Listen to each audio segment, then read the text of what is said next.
come on in and have a seat, because my name is Deborah and I am doing Married at First Sight, season 16, episode 9, recaps and reviews. I do separate videos on all the couples. At the end of this video, I will leave a link above my head that you can click on and watch the video. And tomorrow, I upload the all-in-one video so you can do a second round, a repeat, or those of you who like to watch the video all in one time, it'll be up for you. And now we're on to Eris and Jasmine, and maybe I should start calling this a throuple, Eris, Jasmine, and Felina. Let me clear this up right away about no wearing bra Felina. First of all, I want to be very clear that I have no problem with Felina saying her cousin wasn't ready for marriage. I have no problem for Felina calling out her cousin on all his nonsense and BS stuff, which I think she did a good job on that. Let me tell you the problem I have with Felina. I have a problem with Felina with her hate and her disrespect of Jasmine. That's what I understand. That's why I know it's more than him not being married. Because the way Felina has decided to go in on Jasmine, calling her fake, a beauty queen, pageantry, a scripted answers, all this other kind of stuff. I don't want to come to her party. What for? What is all of the hate for unless you've got to stick up your butt, a bone to pick with your cousin because you want something more, wanted something more, or some other kind of reason.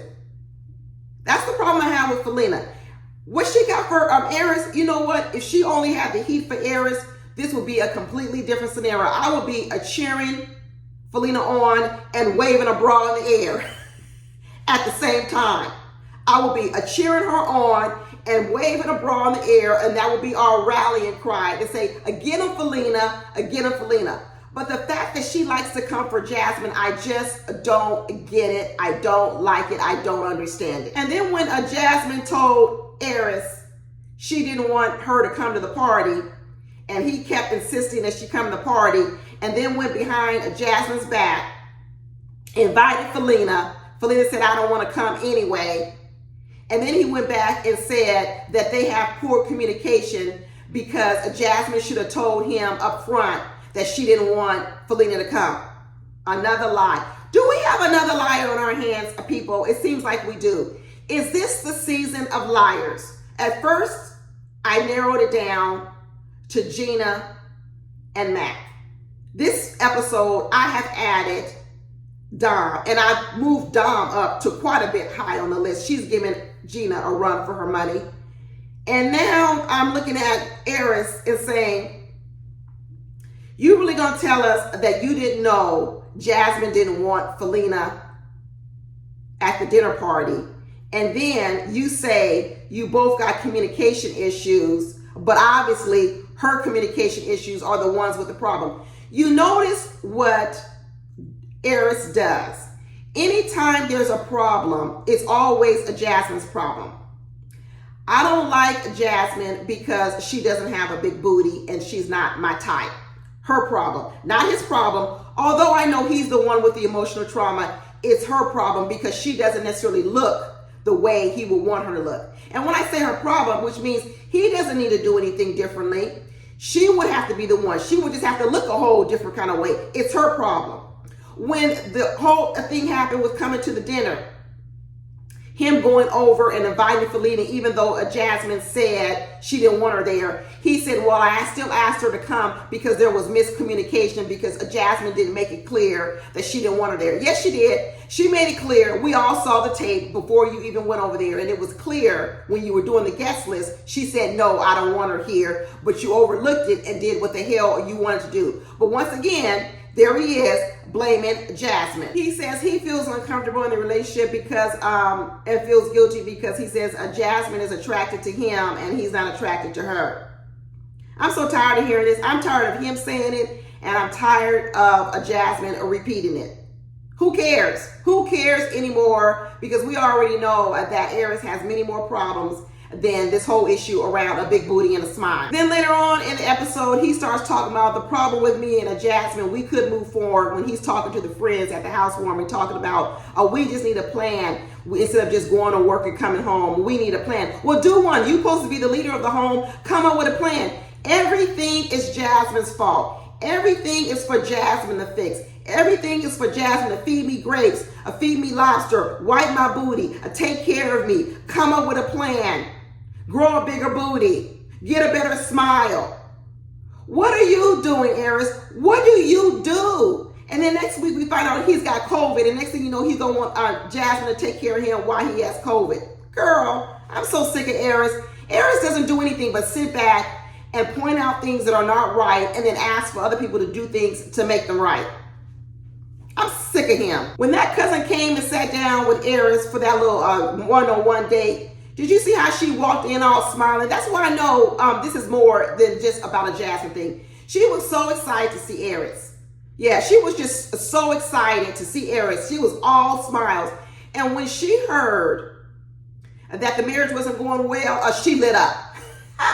She lit up. Every time something came out of Eris's mouth that she liked in regards to the marriage failing or not doing well, she was glowing.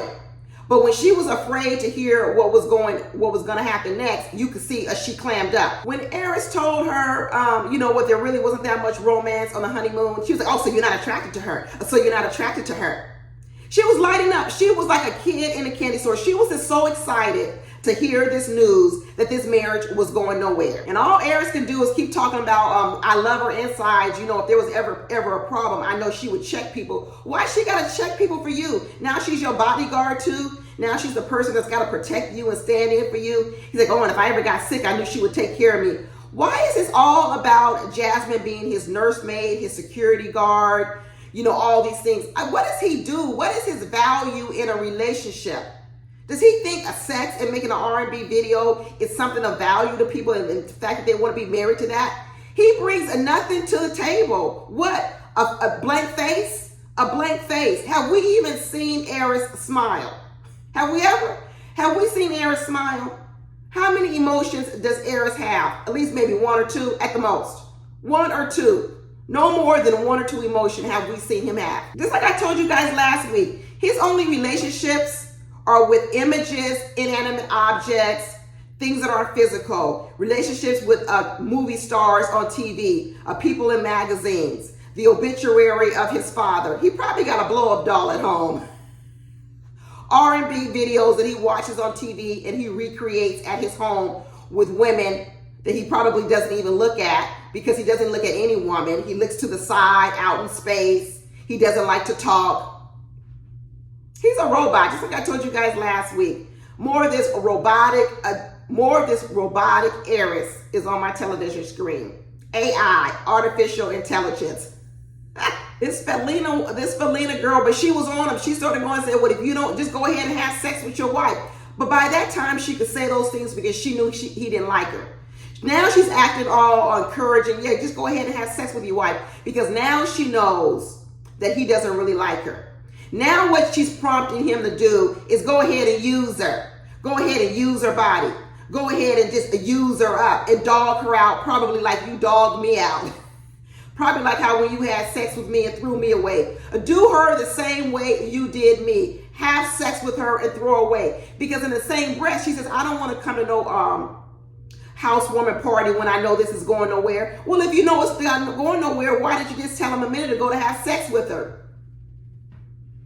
She ain't looking out for Jasmine. She's not really looking out for Jasmine when she says you need to be having sex with your wife. She's setting Jasmine up to get used for sex and thrown away because that's what she wants. She don't like Jasmine. She wants Jasmine to have the same outcomes she has out here in dating. Used for sex and thrown away. I can already tell. This girl has hate for Jasmine, and I really don't know why. Jasmine didn't do nothing to her, but kudos for Jasmine for standing up for herself and saying, I don't care. She ain't coming to my house. Good for you, Jasmine. Jasmine says, I don't care. I don't feel comfortable with her, and she's not coming to my house, and I'm not willing to put on no good show for your cousin if she got to walk up here and being disrespectful to me. Period, point blank. You don't like me, you're not attracted to me, and I ain't attracted to your cousin. I'm not attracted to her personality. So if you don't want to be cuddled and hung up and hanging all over me, I don't want to be in her presence. Good for you, Jasmine, for drawing a boundary and laying down the law and holding your ground. Good for you. And Jasmine's family don't like Eris. Jasmine's family realized Eris is full of crap. When they went in there and threw that little test question at him and said, well, what if she said, I'll give up all my dogs? He was like, oh, that would be wonderful. Wrong answer. That's when they knew he don't care nothing about Jasmine. That's when they knew he ain't got a soul in his body, because you asking people to give up their dogs. You're not coming up with no other solutions. He said, well, you can keep a Duchess. He likes Duchess. But other than that, get rid of all of them other dogs. And then he started talking about, I don't know where we would live. What do you mean you don't know where we would live? I thought we could go live in your house, Eris. You got that nice, a 2-story home with a man cave and all these bedrooms. Or is that really your house? Because that is not the same house that Pastor Cal went and spoke to him about. Because when Pastor Cal was in that bedroom with Eris, his closet was empty and there was nothing in that room. But yet when he goes over and shows Jasmine's that house, he got obituaries of his dead father all over the dresser. If that was there on the home visits, they would have picked up on that in the home visits and they would have been talking about that then. That wasn't there. I don't know where. Eris must have when he first moved to Tennessee, he must have still been living with his mama, had an Airbnb or something. I don't know. All these people are lying with their homes. Like people say, a Kirsten, a Matt, Eris. The Airbnbs are full in Tennessee. Somebody probably couldn't even book no Airbnb in Tennessee because all these Married at First Sight people done booked them up. Nicole and Chris over here wondering where they gonna stay after this thing is over and they got 3 dogs. Go stay in Eris's Airbnb, because we know that ain't his house. That is not his house, because he's over here still talking about even if he and Jasmine were together or where they gonna live. Dead giveaway. See, this is what happens when you lie and can't stay on script. You can't stay in character. Your stuff start not making sense. Jasmine's on the after party, and she says that Mac and Eris are probably the closest of the guys on the show. Of course, because they both out here living in California. I already know Eris is probably gonna move back to California too. Watch when his IGs open up. He gonna be might be in California. I know Mac gonna be in California because this is where his money is. He definitely gonna be in California. Eris might stay in Tennessee because I think he got a job out there now. But if he's remote, he might be in California, but he might still be in Tennessee. But Mac, I already know he in California. But on the after party, Jasmine says that Eris and Mac are the closest, and that was why when they were having that group setting, and Mac throws out that question about has anybody had sex yet, Jasmine was kind of upset with Mac because she knows Mac already knows the questions. But we know that Mac was told to ask that question by production. Mac didn't come up with that question all on his own. Why would he want to talk about that when he's about to over here announce a divorce? It wasn't him who wanted to talk about that. That was the producers, because they always pick somebody out of the crowd to bring up the sex question. And this time they brought up Mac.